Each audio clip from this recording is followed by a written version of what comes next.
For Creamer Media's Polity, I'm Sane Dlamini. Researcher and analyst Professor Raymond Suttner joins me to discuss May elections. What is the price of an ANC electoral victory? Welcome, Professor. Thank you.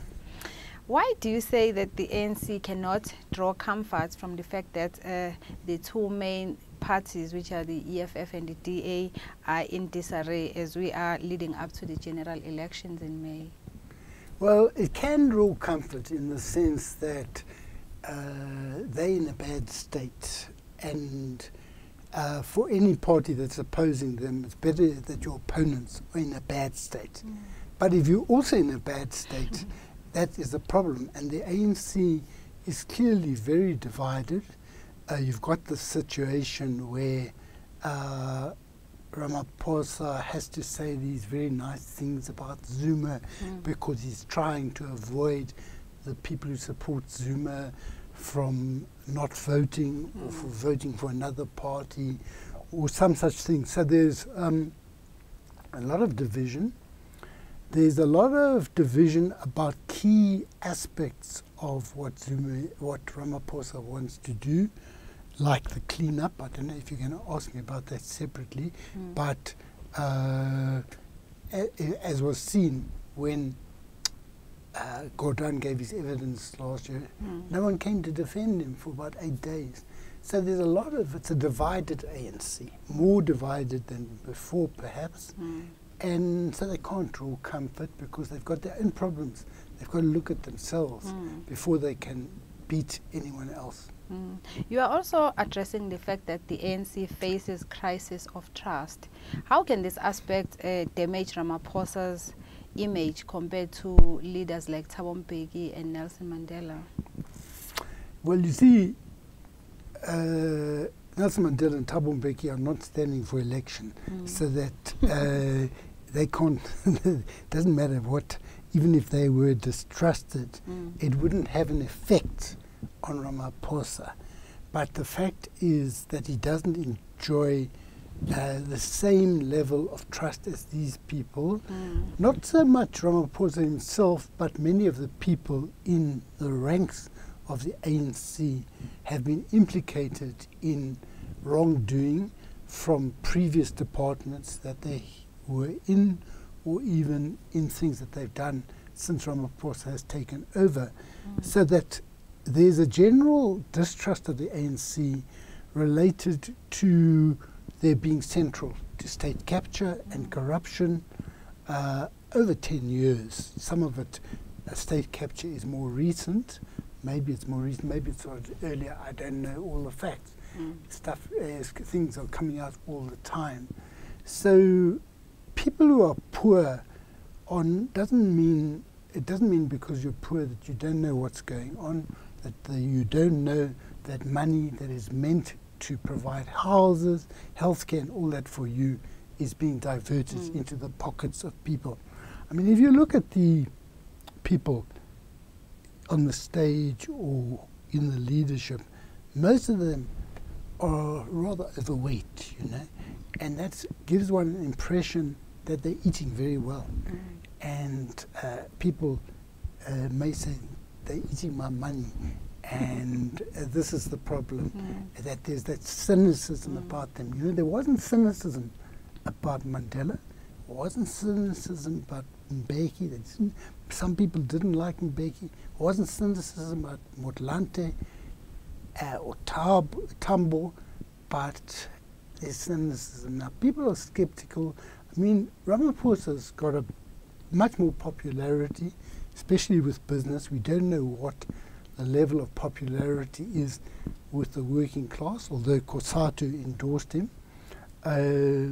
But there's still, people are looking. They've been taken for a ride during the Zuma era. They don't want to be taken for a ride again.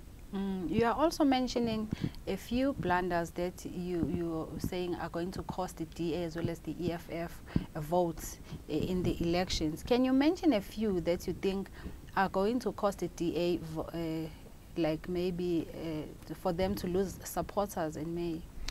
Well, in the Western Cape, the whole way in which they handled the Patricia de Lille thing was chaotic, and it showed indecisive leadership. Obviously, Dalil didn't just simply walk off or fall on his sword and things like that, but it left the impression that the DA was not able to take control of the situation. There's also criticism of the way the water crisis was handled, and this thing at Clifton Beach and all of this, it's very complicated in terms of how different sides have reacted to it. But how does it come to be that a security company is able to kick people off the beach? There's another report that they sealed off streets in a wealthy area of Sea Point. According to the DA man, J.P. Smith, I think his name is, they took over policing functions, illegally sealing off a street because someone had a big party. So that people have the idea that Cape Town is being run for the wealthy, and whites mainly. And that's what the DA's got a problem about. We are also addressing the fact that the EFF has also taken a battering since the fall of President Jacob Zuma. How so?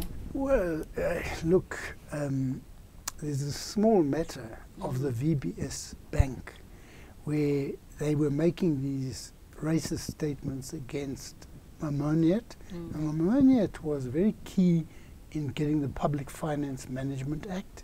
He was one of those, well, the Reserve Bank, but also Treasury, and Mamoniet's portfolio related to VBS. So they went for him, and they went for Indians, and they went for Gordhan.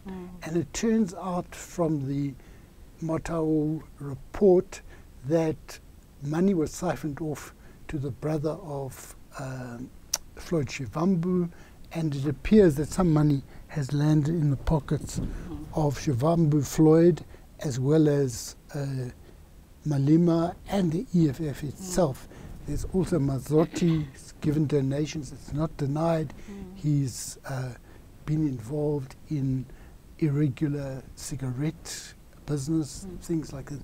So there's a lot of indications that the way the EFF has been behaving, their threats to journalists and their threats to Indians and things like, and to whites, that this has got to do with the possibility that the net is closing in on them. For example, there's also the tax affairs of Malema from before that can be reopened now that SARS may be coming right. I don't know if it is. Now that you've mentioned what the EFF and the DA are battling with, what do you think should be done now by Ramaphosa and the leading party to make sure that they capitalize on those and that they get more than 50% at their votes? Well, I don't think the focus should be on capitalizing on what the others do wrong, but to make sure that they carry on what people want to see done, to clean up the state, to restore legality, rule of law, bring charges against people, make sure that the new Director of Public Prosecutions has got adequate support, and that all sections of the criminal justice system, from the police station upwards, are working well, so that that is the way that people will get confidence.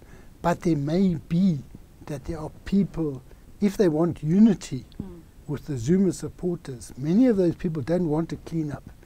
Even in the Ramaphosa camp, there may be some people who do not want to clean up because they are not clean. So I don't know. I don't know the details. And lastly, you also mentioned the fact that the public voice was important when Ramaphosa was elected at Nasrec. Why do you think it's going to be important now, leading up to the elections? Well, if they're busy trying to negotiate, to have disreputable characters given some sort of immunity from prosecution. You can't really legally give that. If they're trying to avoid prosecution for people, and the public is saying very clearly, we will not invest as business. We will not support this as teachers, as religious people, all of this. It must send a message to them that the public will not be behind them if they do not carry on the cleanup. And I think it had an effect on the defeat of Nkosazana Dlamini Zuma, that there were these sentiments, this unhappiness, but it was uneven because Ramaphosa won very narrowly. Thank you, Professor. Thank you. That was Professor Raymond Suttner speaking to Crema Media's Polity about May elections. What is the price of an anti-electoral victory?